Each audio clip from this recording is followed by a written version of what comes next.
Welcome to the Mind Method Podcast. This is episode number 6, and today we are talking about science of getting rich, because who doesn't want to get rich? Should we have a secret handshake when we do our intro? No. Okay. God. Oh. Secret. Nice. Okay. All right. Do you want to kick it off, or do you want me to? Yeah, my favorite thing about science of getting rich. So, by the way, for those of you who prefer to learn by listening, it's a wonderful audiobook. I think the whole audiobook is only about 2 hours. Mm-hmm. So it's very quick. I listened to it on repeat. And what I really love is that this book was written in 1903.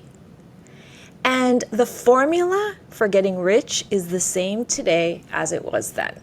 So if you read this book and you apply the principles, you're going to get rich. Everything that we coach our clients on, when we coach our clients on the process of attracting wealth, same principles. Sounds too easy. Well, listen, it's a formula. It's just most people don't actually follow the formula. Right? It's easy to read the book and to go, okay, that sounds nice. Autosuggestion and faith and science of getting rich, just to recap. So the science of getting rich is a book that really describes the concept that money is energy and energy is something that is always there. So the money that you will need to acquire for whatever it is that you want to do is already there. And if it's not there, and the book will say, if 50 men need to find a gold mine to have the gold for you to be able to accomplish what you need to accomplish, that's what will happen once you put your intention out there. That sounds insane. Yeah. Well, look, there's something, right? There's an infinite, call it universe, call it God, call it whatever you want. Science of Getting Rich calls it the formless substance. Yes. And once you get really clear on what it is that you want, your thought will become the thing. This is where we lose most people, because that sounds a little bit far-fetched. That's actually the recurring theme of the book, is that whatever formless object that you wish to attain, all you need to do is impress your thought into that. And you can actually create that thing. And that's the science behind it, is that your thoughts are so powerful, and that everything that has been created is in this world has been created by our thoughts. And that if you want something, that you can take a formless thing and you can actually will it into existence by your thought, the power of thought, right? Yeah. Well, we jumped right in. Should we recap the book a little bit for those who haven't read it? So the science of getting rich teaches you the importance of your thoughts and the importance of putting a lot of power, energy, effort, intention, and emotion behind those thoughts, right? So we now these days refer to it as an abundance mindset. Mm-hmm. Science of Getting Rich will tell you that if you are aiming for riches, you need to be thinking about riches. You cannot think about debt and then expect to attract wealth into your life. Right. So it's really a matter of reframing the way that you think, but also understanding that everything that we currently have in this world today came as a result of somebody's thought. Somebody once thought of the automobile. Henry Ford once thought that there should be a combustible engine, right? And he made that thought into a thing. Did he fail 10,000 times? Yes. Did he have an entire crew of engineers who employed full-time who told him it's not possible? Yes. But he so believed in this idea that he was able to gather the resources and the people around him who were able to make it happen. So that's really the principles of this book, understanding how to turn thoughts into things. And more than just turning thoughts into things, specifically, how to turn thoughts into wealth and abundance, and how to understand that you, no matter who you are or where you're at in life, can do that. And the book will reference a lot of situations in which people reverted their thinking from a scarcity mindset and debt and hardship, and instead of focusing on all of the things that they were going through, they instead flipped their thinking towards what they want to achieve and attract, and the process by which they got that. The book has a really great reference to a gentleman who was in poverty, and rather than continuing to think about poverty, he started to imagine the house that he wanted to have and how he would renovate the house and really make it his own. And spoiler alert, it happened. He got the house, he was able to renovate it because he was setting his mind to that. And the book gives you strategies of how to really give those thoughts power. So the book dives into getting really clear on what you want. The book dives into the concept of autosuggestion, where you literally reprogram your brain through repetition to think the way that you want it to think and to focus on the things that you want it to focus. And the book then goes into the idea of having faith that this is going to happen, because nothing in life is going to happen if you don't believe that it's going to happen. So that's a lot of information. That's a lot to take in. The book in a nutshell. I think for me, the takeaway for me is that you can bring any formless substance into existence with your thoughts. That's the takeaway for me from the book. And you do that by impressing those thoughts into your subconscious. You do that by holding the image of those thoughts in your mind. And Bob Proctor talks about it all the time, that we think in images, right? We don't think in words. When someone says, we talk about your car, you immediately in your mind visualize your car. You can see it, you can see what color it is, the shape of it, you can visualize yourself driving it. So the mind thinks in images, right? So the book really talks about having those very clear images of what it is that you want out of life.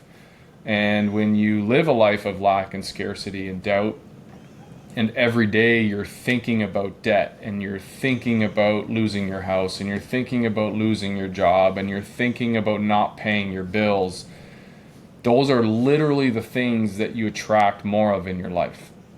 And in order to get out of that cycle, which I think is the biggest lesson for everyone in society today, and that was something that we didn't even know of. Like we weren't even aware that was a thing before we found ourselves in personal development.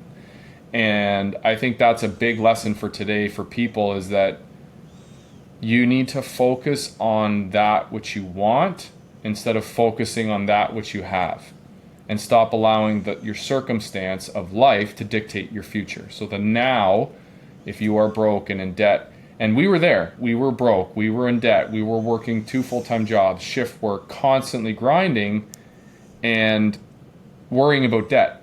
And for many years we were in debt. And it wasn't until we started applying these principles that we came out of debt, and we started investing our money and getting into real estate and networking, and then growing our abundance. And now both of us don't work full-time. Now both of us are entrepreneurs. Doing right? what we love. Doing what we love. Creating. And trying to help people and creating and inspiring. Yeah.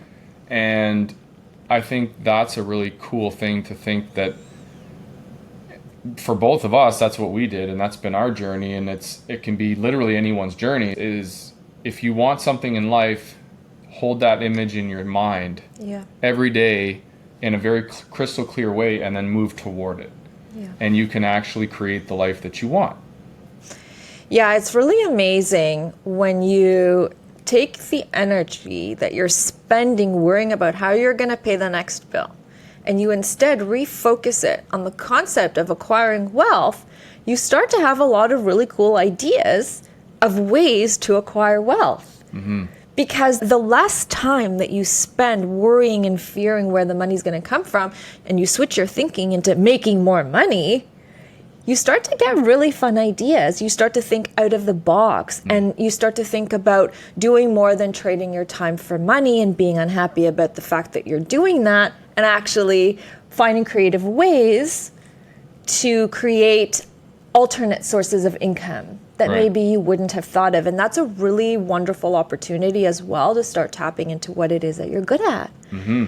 Because you have so much potential in you that infinite potential, and you're not even tapping into it because you're spending your time and energy at a job and then worrying about your bills and worrying how you're going to get there and how you're going to pay the bills. You're spending all of this time focusing on the wrong thing. Can I jump in there? Yeah.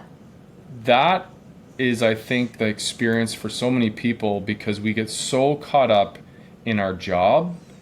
And I was guilty of this for the last 17 years, where my mindset was focused on how can I be better in my job? How can I do better for my boss? How can I maybe get a promotion one day? Yeah. And how can I give value to a company that really, and I think for most people, I think the majority of people, you're seen as a number, right? And even if you do get a promotion, it's what? 2%, 5%? Even 10%, even 20%, and then half of that's getting 20%. taxed. So it's like, even if you do get a promotion, you put all that time, energy, effort, and probably years of toil into a job that maybe will pay you in return with a promotion. And I was guilty of that. I was just putting so much time and energy and stress and attention and focus into trying to advance at a job. Which You were forcing the how. Oh my gosh. Day to day in your Forcing job, the how. if I do X and Y, then maybe I'll get a promotion. But my mindset was not anything to do with growing as a human or focused on growing my abundance. It was focused on giving to an employer, which doesn't give you fulfillment in life, right? And we had to learn that, right? Yeah, and you know, when the promotions don't come and when you don't accelerate your income in the way that you hope and in it through the effort that you're putting in, that in itself becomes extremely deflating.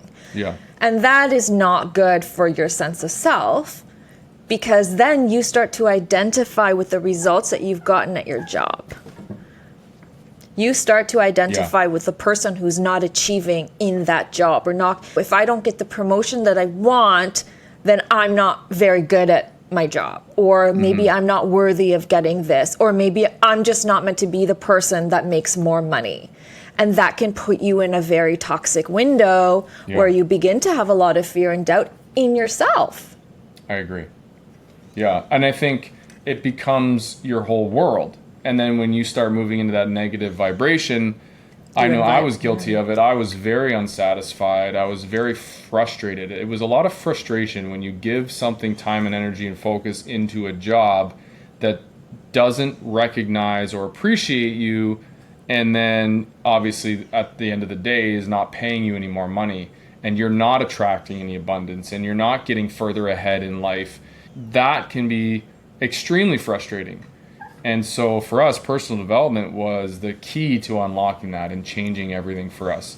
I want to talk about for a second the very beginning of this book, which I love because there's a paradigm that we all have about getting rich. And I think for a lot of people, the thought of being rich has a very negative connotation. Oh yeah, right? I love this subject. And I know for me personally, like I was always taught like, well, rich people are rude and entitled. Right? And this is coming from people that don't have greedy. Money. Rich people are greedy, right? And they've always taken from someone else, which money is completely is the false. devil. Completely and entirely false. And since we've now taken courses and put ourselves in different environments and surrounded ourselves with different people in different circles, we've met a lot of people that have they're more than rich. They are absolutely wealthy financially and abundant in the other aspects of their lives, personally, professionally, spiritually, but they are the most kind, compassionate, helpful, giving people we've ever met. And they use their wealth in order to benefit others in the world.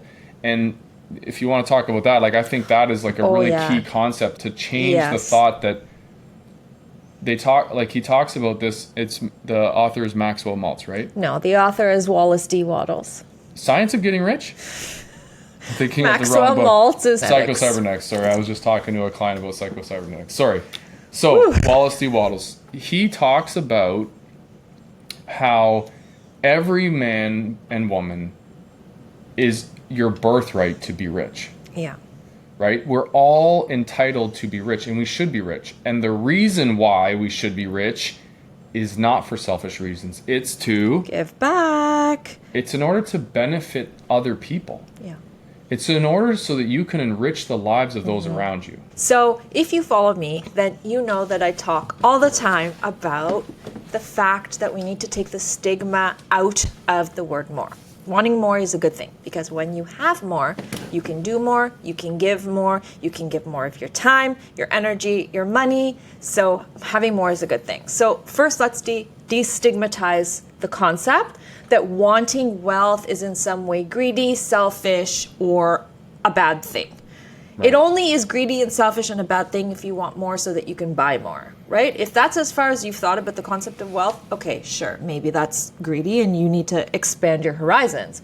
But when you want more because you want to have more experiences for your family, you want to create more memories, we want to have more because we want to go to California and pay for a super expensive food allergy treatment for our son. Mm-hmm. And we want to have more because I actually want to do that for lots of families. So I need to have wealth. We need to acquire quite a bit of wealth for me to be able to do that. Mm-hmm. So wanting more, good. You should want more. So if you've ever had that limiting belief that, ooh, money, I shouldn't ask for more. When I talk to clients, I hear them say all the time, like, I just want enough to get by. Mm-hmm. Because they feel bad and they feel selfish and they feel icky saying, I want to be rich. Yeah. There's definitely a negative, like a stigma attached to the idea of being rich. And I think it stems from years and years of people that aren't wealthy, that don't have money and don't come from money, who say these things because it's easier to say that and attach that negative thought to it, because then it's not something you want to achieve. If it's something you're not able to achieve, then it changes the story for them, right? It's like, well, you shouldn't want it, so why would you even try to go after it, you know?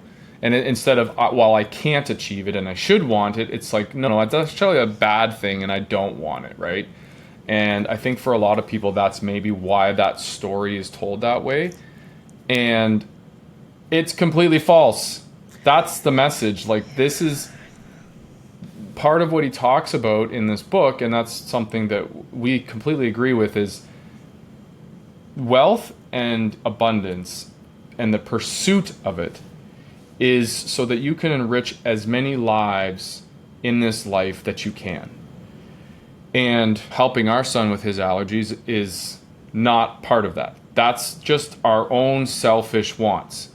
But growing outside of that and expanding that is, like Tamar starting the Peanut Foundation, is a foundation to help all the families who can't afford allergy treatment, either in Canada or the US, so that they have the ability to treat their allergies for their kids. Because, and again, this is one of many causes that we support, but having a child who feels left out because they can't have cake at a birthday party is a really sad day, especially if that child is told over and over throughout their life, you're not the same, you're not the same, you're excluded, you're not the same, you're not the same. Well, not to mention, it's very isolating. A hospital visit, if he so much as touches an allergen, then it's an EpiPen, an ambulance ride, and a day at the hospital. And so changing that for many people, right? Touching the lives of many children with allergies. That is why having abundance and monetary abundance, having financial ability and wealth and being rich, is having the ability to help those people, right? It's not, we are getting money so we can buy a Lamborghini. That's not what this is. And that's, for many people in the world, that's not what it is. Now, many people with wealth and riches may have lavish and nice things, and that may be a result of many years of helping other people, doing well in business, etc. But it's never the goal, right? And it shouldn't be. And what I want to say about that too, that he talks about in The Science of Getting Rich, is you acquiring wealth does not take wealth away from somebody else. Right? So a lot of people think if I have more, then somehow somebody else around me is affected in a negative way. No, that's called competition. And that's what you want to avoid, because people who get their money by taking something away from somebody else, number one, very often don't keep it. And number two, they're getting it for the wrong reasons. So that's not what we're talking about here, because everybody that you come around, when you have more wealth, well, guess what? Everybody around you benefits too. You have now the ability to, if you employ people, give them a nice salary, then now their lives are better, right? Yeah. So the concept of And their children's wealth lives is are better. yeah, exactly. So you have the ability to make a lot of people's lives better, because guess what? It's a fact. The world needs money in order to do and have certain things. And that money that people need to have is just an energy that you can acquire just as easily as anybody else. Yeah. And the science of getting it all stems back to the way that you think. And I think now that we've learned that, the journey of personal development for us really boils down to, at the very base and the foundation of it, is learning that your thoughts are extremely powerful and your thoughts create your reality. So if you can learn the tools to control those thoughts so that your thoughts are positive and your thoughts are manifesting abundance in your life, you will completely change your external environment. You will change the results in your life. Yeah, and a way to accelerate that as well is through gratitude. Absolutely. This is a really crucial step in both your personal development and also acquiring the things that you want to acquire. You have to act as if you already possess them, and you have to show a huge amount of gratitude. That which you want has come to you. Yeah, which can be hard in the beginning, right? Yeah. And we watch what we say now. We don't say things are hard anymore. But for anyone listening or watching, in the beginning, it may feel hard, because I can relate. We're not that far into our journey. We're in 8 months. I was going to say, I may or may not have said 6 that months. this morning about something. But we really try to watch what we say. Yeah. And it's not, oh my gosh, this is so hard.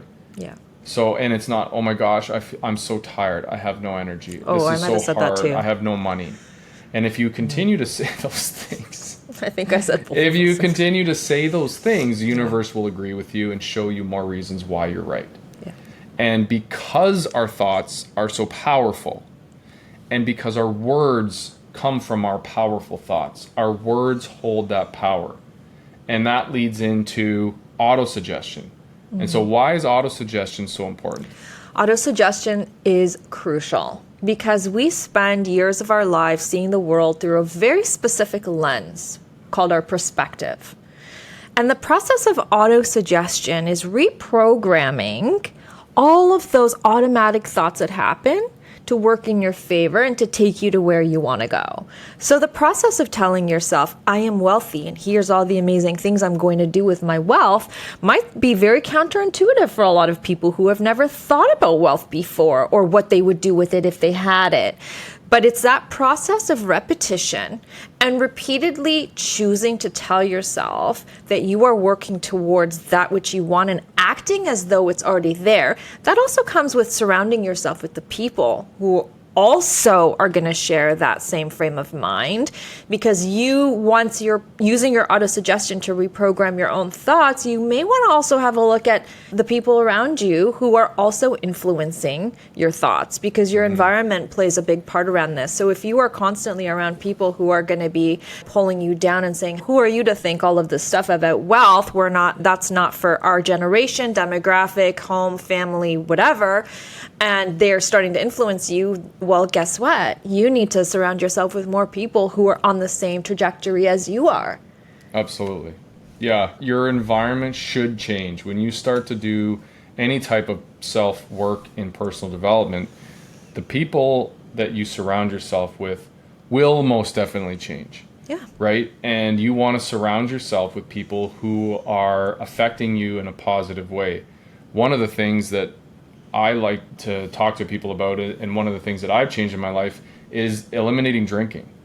And if you're hanging around friends where they just sit in the garage and drink beer all day, No judgment. and 100% judgment, Oh. because there's no progression or commitment toward your goal. You're sitting around aimlessly drinking. There's nothing that's positive that's going to come out of that. Nothing, absolutely nothing. And the next day you're going to feel like a complete bag of you know what, and you're not going to be at 100%. You're not going to be excited, full of energy, ready to take on the day, living in gratitude. You're going to be waking up at 10 a.m. with a hangover. There's no way that you're going to be operating your best self. So I always talk to guys about this a lot as men. It's ditch the drinking and ditch the drinking friends. A true friend who really sees you and your potential for your future will support you in not drinking and say, good for you, man. That's actually really commendable that you're prioritizing your goals and you're ditching an activity that doesn't serve you. It just doesn't serve you to progress in life. It doesn't serve you. And when you think about it, you have a goal, and the goal is to get wealth so that you can help other people. So if my goal is one of them is to donate $1 million to Sick Kids Hospital. So there's children waiting on research and waiting on funding for that research that could change lives. If I further myself from that goal, I'm prolonging those children from receiving aid. So me drinking and getting drunk in a garage every weekend is actually a detriment to the people in the world that I could be helping. The good news there, though, is that you can be that influencer for your group of friends. You can actually be the person to motivate and inspire the people that you used to sit and drink with to work together, maybe to form a new mastermind where you all put your minds towards doing something really amazing in your community. Something positive. Something positive. Right. And I think that drinking is an escape, and I think a lot of people use that story, that age-old story, which is a complete crutch, is it's social. And I enjoy it because we get together. That's complete garbage. You can get together with your friends, and you need to really take a look at your life. I'm sorry, this may hurt some feelings, but if you can't get together with your best friends and have a good time without booze, you need new friends. Because I see my best friend, and before we're out of the car, we're almost peeing our pants laughing over a joke or a meme that we sent each other a week ago. And it's completely hilarious and fun, and there's no booze. And so if you can't have fun in life without booze, that may be a starting point to start asking deeper questions about why can't I be happy without a drink? Why can't I have fun without a drink? And even deeper than that is, what do I want out of life? And am I achieving those goals? And is the drinking progressing me toward the goal or actually to the detriment? This really took a turn. Okay, yeah, we can stop talking about drinking, but Wow. but it's true. And I get this is where I'm passionate. This is when I talk about something that I'm passionate about, my passion comes out. And I feel very strongly and I'm very opinionated about certain things. And I see a lot of men my age where they do drink every weekend. Yep. And I think it's a very sad thing because they could be doing so many more positive things for other people around them in their lives. They could be the strong men who are out building businesses, creating foundations, donating to charity, donating and volunteering their time to help other people instead of getting hammered drunk. Listen, I don't drink and I'm a hoot. Yeah. So I'm all for the not drinking, but this is... Back to the social circle. Yes. When you start personal development, you should narrow your friend group to people who support you on your path and help you achieve your goals. Yeah. And that's key. And a little spoiler alert for those of you who are starting the journey, which is that you will have friends and family members who, if you explain what you are doing, will tell you that you are nuts. So you have to really decide, number one, who you feel comfortable telling, Yeah. Because it's not necessary that you go and now shout from the rooftop, I'm doing personal development and I'm going to invoke the law of attraction, because there might be people who may not be very receptive to what you are saying. Perhaps you were not receptive to any of this information when you first heard it, and that is okay. So when you're preparing to start this type of journey, you can be selective about who you even choose to tell, because I can tell you that down the road, the people who you haven't told are going to notice a difference in you anyway. And they're going to say, geez, Bob, you're like, something's changed. What's going on? You're really positive. That happened with us. You're really, that happened with us, with my parents and you. With you and I. Oh, with you and I. I started changing when I started.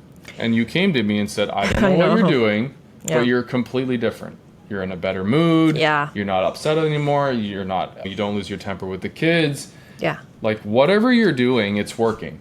My parents immediately, when we would have coffee, they would say to me after, like, wow, Matt is in such a good mood. He's so fun to be around. Like, what's going on? And I'm like, I don't know. Maybe he's just a happy guy. I was not. Working shift work, I was telling myself a lot of really negative self-talk, old stories.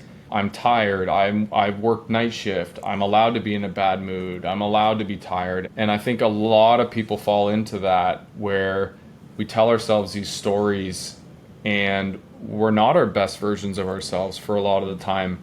And that was part of the reason what put us on this journey, and me specifically. I wanted to be a better husband. I wanted to be a better dad. And I wanted to be a better person for me, who was happy and fulfilled inside. And personal development really changed everything. I'm a completely different person than I was 8 months ago. 100%. And this goes back to two really important elements that we have talked about today, which is, number one, your perception. You were able to change your perception and how you saw the world around you and your place in it. But also, you are very much a result of having really worked so hard. The one thing that I can always say about you is that you are so driven and so ambitious.